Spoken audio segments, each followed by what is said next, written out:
일단 오늘은 홍콩 쪽에서의 스테이블 코인 관련한 소식을 가져와 봤는데요. 일단 앞서서 말씀을 해주셨던 것처럼 10월에 비트코인 ETF 이야기까지 있다라고 한다면 그 전에 스테이블 코인 테마를 형성하면서 조금 더 끌고 올라갈 수 있겠다 기대를 해볼 수 있을 것 같습니다. 오늘 홍콩 VMS에서 이런 이야기가 나왔어요. 리세븐 캐피털의 최대 1,000만 달러를 투자하겠다라는 그런 계획을 발표했는데요. 아직까지 규모는 미정입니다. 규모까지는 이야기가 나오지 않았지만 이 VMS 그룹 굉장히 보수적인 투자 그룹이었다고 해요.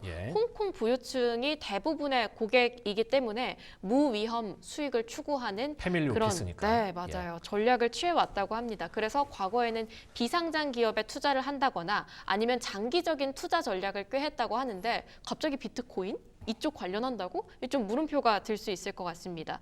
여기에 있어서 VMS 매니징 파트너인 엘튼 청은 VMS가 보다 유동성 높은 자산으로 포트폴리오를 다변화하려고 하는 움직임이다라는 평가를 냈는데요. 결국은 이렇게 봐야겠습니다. 홍콩을 포함해서 글로벌적인 규제 환경이 점차 디지털 자산에 우호적으로 변해가고 있다. 그러면 이 홍콩 왜 우리는 눈여겨봐야 하는가? 코리니의 입장에서 하나하나씩 설명을 해드리도록 하겠습니다. 자, 우선 아무래도 지정학적인 디지털 화폐의 경쟁이 본격화되면서 이 스테이블 코인 시장이 새롭게 주목받고 있는 것 같습니다. 바로 미국과 중국의 또 다른 화폐 패권 경쟁이 되겠죠. 일단 중국의 디지털 화폐 전쟁 준비는 2019년까지 거슬러 올라가야 합니다.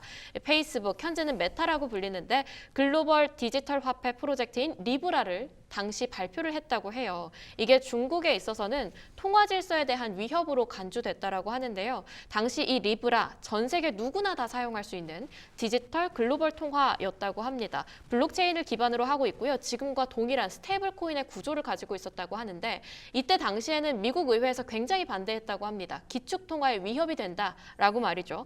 페이스북은 은행이 아니다라고 이야기를 하면서 제대로 시행도 못 해보고 끝나버렸습니다. 중국 입장에서 땡큐 우리가 직접 손대지 않아도 알아서 해주네 라고 생각을 한 거죠. 하지만 긴장은 해야겠다. 잘못하면 디지털 화폐에 있어서 우리의 패권 경쟁에 좀 우리는 긴장을 가져가야 할 필요가 있겠다라는 위화감은 심어준 것 같습니다. 그때부터 디지털 위안화 개발에는 속도가 붙었다라고 하는데요. 지금은 또 상황이 반전이 됐습니다. 2024년부터요. 왜냐하면 미국의 스테이블 코인을 본격적으로 끌고 가려고 하는 움직임을 보여줬기 때문인데요.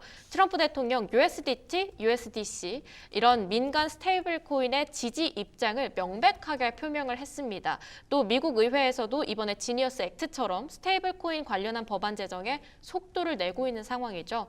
또 스콧 베센트 재무장관은 스테이블 코인은 오히려 달러 패권을 강화할 수 있다라고 이야기를 했습니다. 그러니까 결과적으로는 2019년 당시에는 기축 통화의 질서를 위협하는 요소다라고 봤던 스테이블 코인이 달러 패권 유지를 위한 새로운 전략 수단으로 인식이 바뀌었다라는 거죠.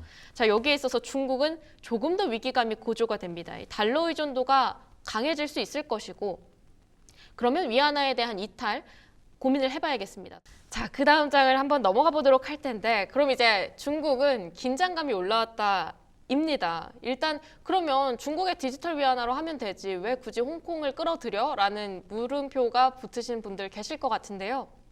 일단 중국의 디지털 위안화는 한계를 가지고 있습니다. 기본적으로 내수 소비에만 초점을 맞추고 있고요. 또 국외에서 그러니까 중국 밖에서의 사용이 제한적이기 때문에 일단 투자자들에게 흥미가 깎일 수밖에 없다. 흥미는 다운될 수밖에 없다라는 거고요. 또 네트워크도 좀 부족합니다. 기술력이나 신뢰도 측면에서 아직까지는 좀 부족함이 있기 때문에 미국이 선도하는 스테이블 코인 흐름을 따라가기에는 문제가 있다라는 거죠.